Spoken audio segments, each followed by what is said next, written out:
back to another episode of Cheers Beer Beer Talk. I'm your host, Maalik Stark, as always. And before we get started in this episode, I would like to give a special thanks to the PLCB for making this show possible. And be sure to check out our social media, Cheers_PA, on Instagram and Facebook. And look out for new episodes every other Thursday. And today we have John Stemler from Pagoda City. How are you? Good. How you got it? Pretty good.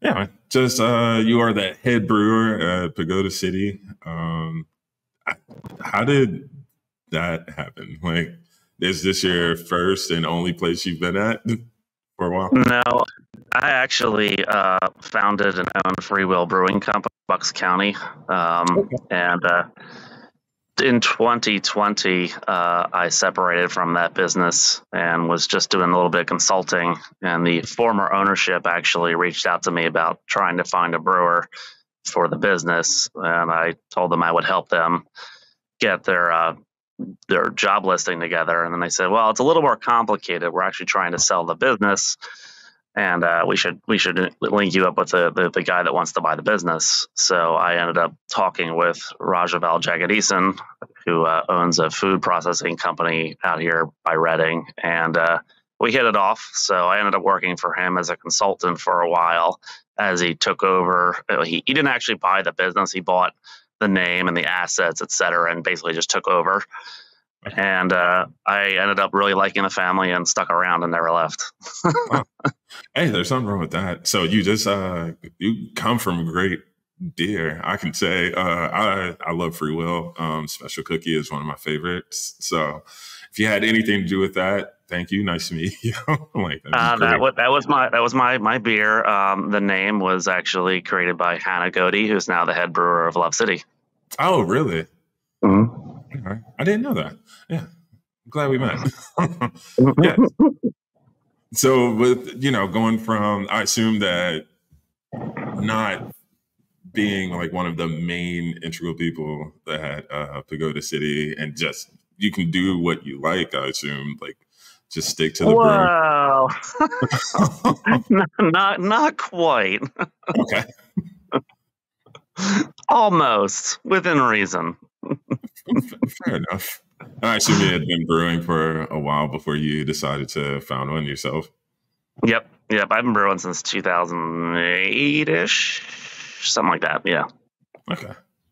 And as far as Pagoda City itself, is that like the overarching like title of it? Because I've heard of Chatty Monks. I've actually been there and had beer right there on Penn Street in Reading. Yeah. Like, is that... Well, let's see. So he took over, and my first recommendation was actually change the name for a variety of reasons, but he wanted to hold on to it. But eventually he realized it was a better business move to change the name, so we immediately changed this one January of this year. And then we did switch over the Muhlenberg Fairgrounds Market location. And it's still up in the air whether it's going to be changed on Penn Avenue in West Reading or not. I still hold that it would be a good idea. Since everything is different, there are only 2 employees remaining from the old ownership. So, yeah. With and you all have like a lot of locations. I was looking up some stuff on you guys earlier. I think I counted like 4 or 5. As far as brewing, I'm sure that has to be like very tedious. Like, we have 3 officially our locations, but we brew for quite a few other very small breweries on a contract basis. So we do supply beverages throughout southeastern PA to a variety of different breweries. Okay. And with you, like, knowing your way around, like brewing and all of that, what's like one of the like trends that you have noticed, like personally, just from like a brewing standpoint? Well, hazy IPA is still really popular, but I'm really glad to see craft lager at almost every brewery now, because that's predominantly what I drink. But honestly, the future is probably not beer. It's actually a more amalgamated beverage industry, including, THC based drinks. You're going to see a lot of that. And also non mind altering beverages at all, like mocktails, different creative beverages that are just unique in their flavor. I mean, there's tons of stuff worldwide that you can really tap into using different botanicals and things like that that are really lovely, that have other health benefits, even if you're not allowed to disclose them. Yeah. No, I've noticed that too. Like, I think whenever I came there the one time, I think I saw a what was it called? Chat? No, not chat. The Chat GPT green tea. Oh, yep. Yeah, it was a carbonated green tea with honey. Yeah, we're planning on launching another line of hard teas, but they'll be still, so they'll be run through the nitrogen dosing line. That way, it has some rigidity to the can when you crack it. Yeah, and that's like I said, you all are the only people I've seen. Well, at least seen it like on a board, like from draft, or yeah, you all have that on draft, right? Yeah, we did do cans, but they sold out. But we probably won't do anything carbonated because people get confused about carbonated tea in this country. In Europe, you'll see a lot more carbonated teas, and so it's not weird there, but here it's still a little odd.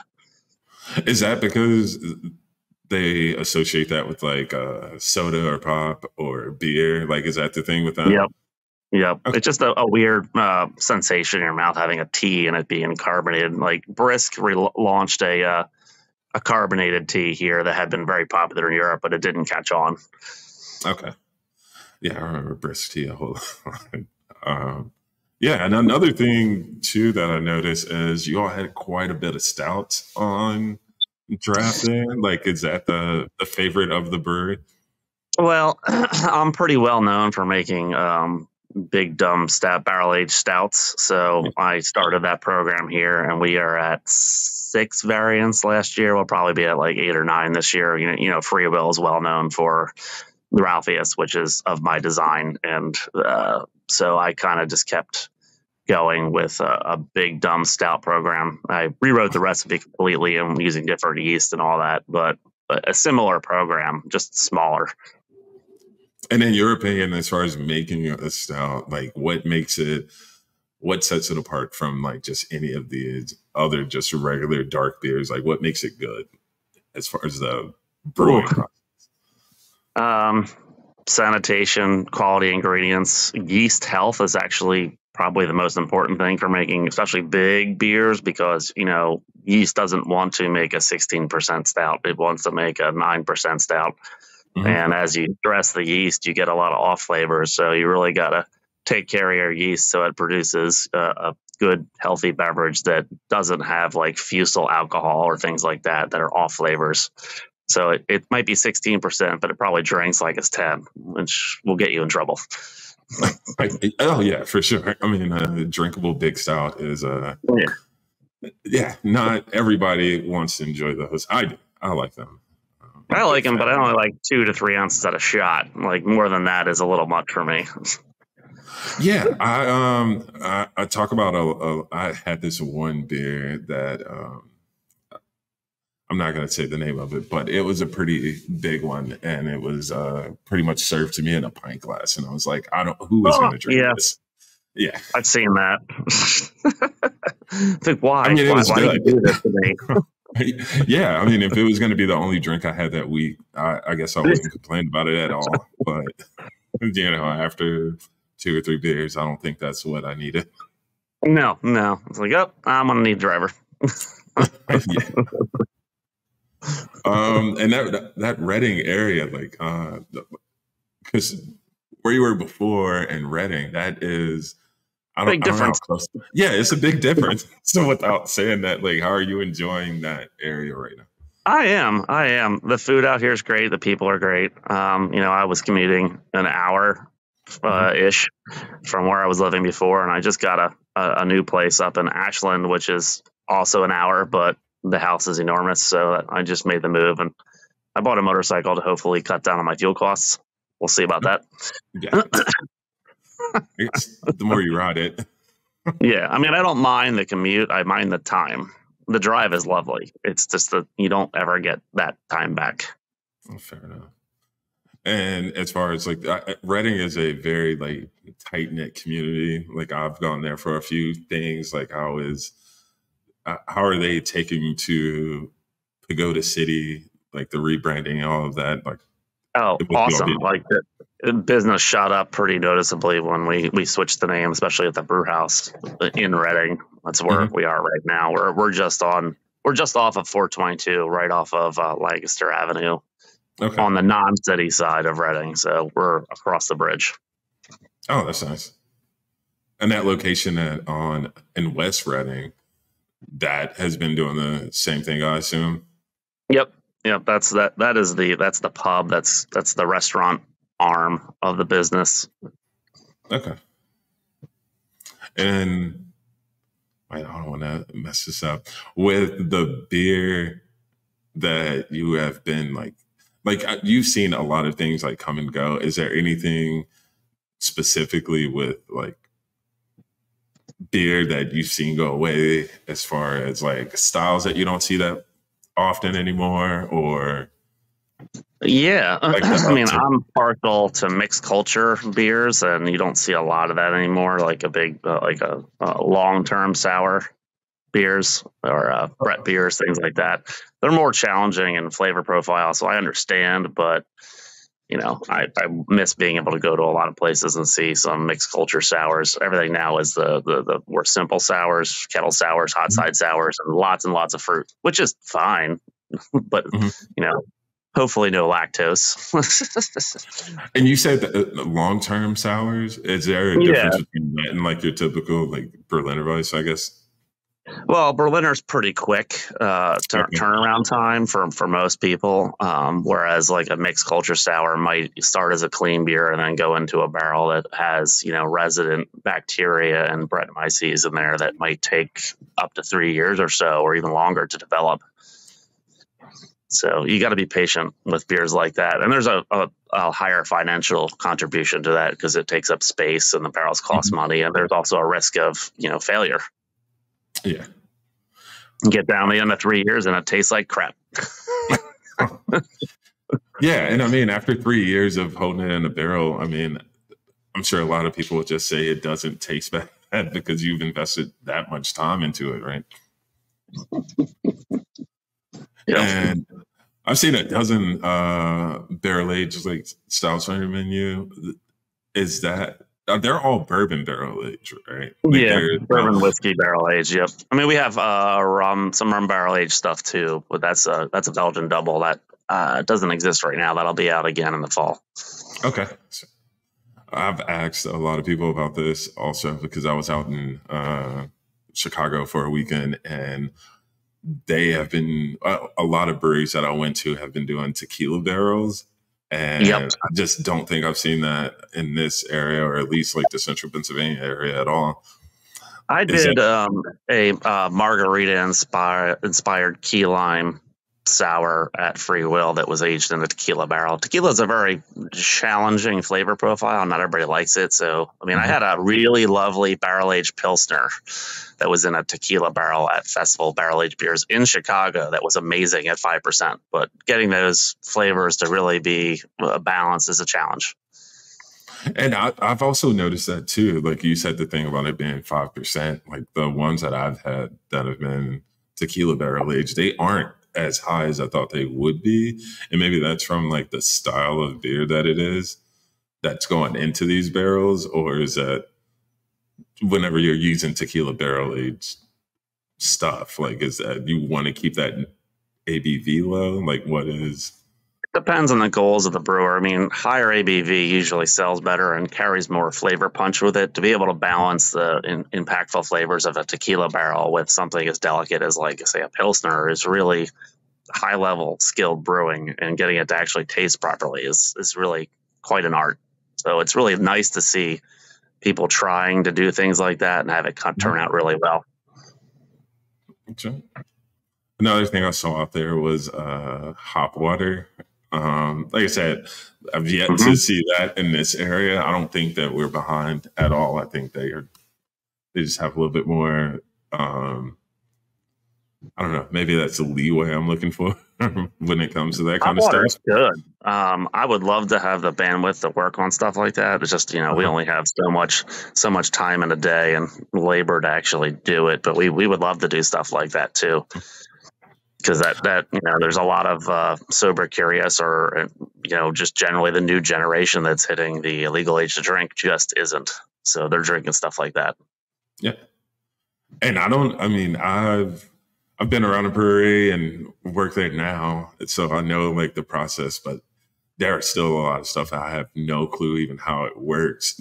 And hop water is one of those things where I'm like, how do you, is it just the aroma and like that kind of stuff? Is it actually a brewing process that doesn't take like grain and all of that as far as keeping it non-alcoholic? Well, hop water, I would probably, I would do some bench trials with different types of hops and try and like Mhm. basically dry hop water, and then probably correct the acidity of the water so it has some, you know, let's see, what's the right word?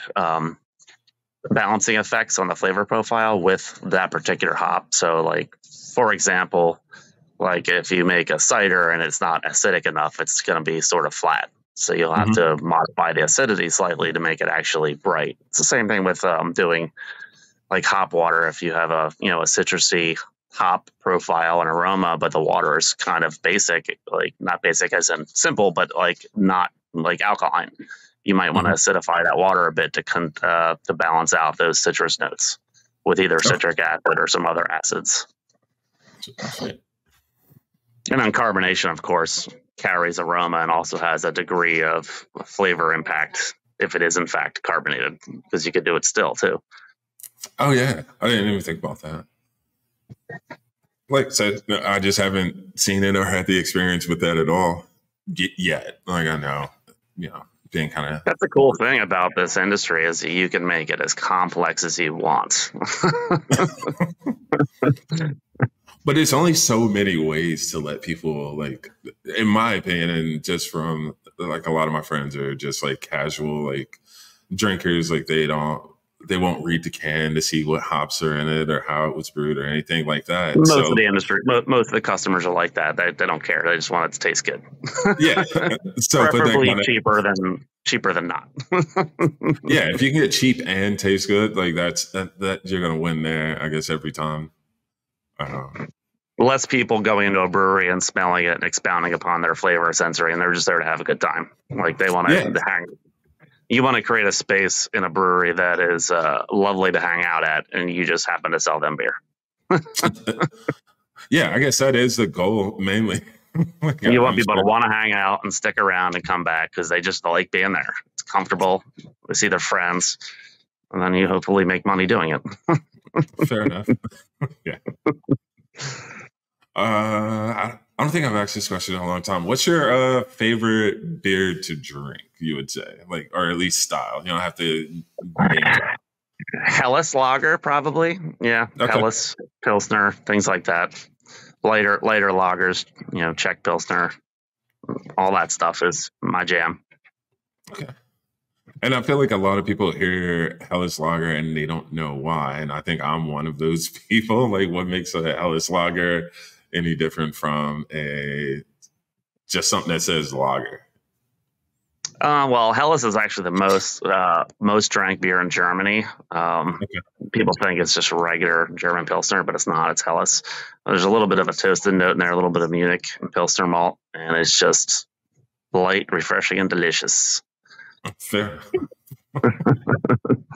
Yeah, I don't need a hop pop. I don't need extra flavor. I don't need extra alcohol. I don't need fruit. I just want something simple and delicious. There's a lot of bandwidth in simple beers. If you really look for it, like Kolsch is probably a style that I have always wanted to win a GABF medal for. If I can win a GABF medal for a Kolsch, I could die happy. Oh, really? Is that a pretty like heavily like submitted award Not there? necessarily. It's a hybrid beer. It's got lager characteristics and ale characteristics, and it's quite unique. The yeasts used are actually unique in their genes. Actually, they're on their own little branch of the genomes of yeast, so they're unique unto themselves. And it's just because of its straddling style, it's very difficult to nail properly. Okay.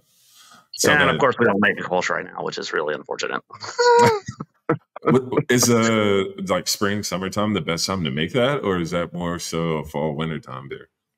Yeah, historically, you would think in this country people would want to drink in the spring, or summer, but I think Kolsch is great all the time. Yeah.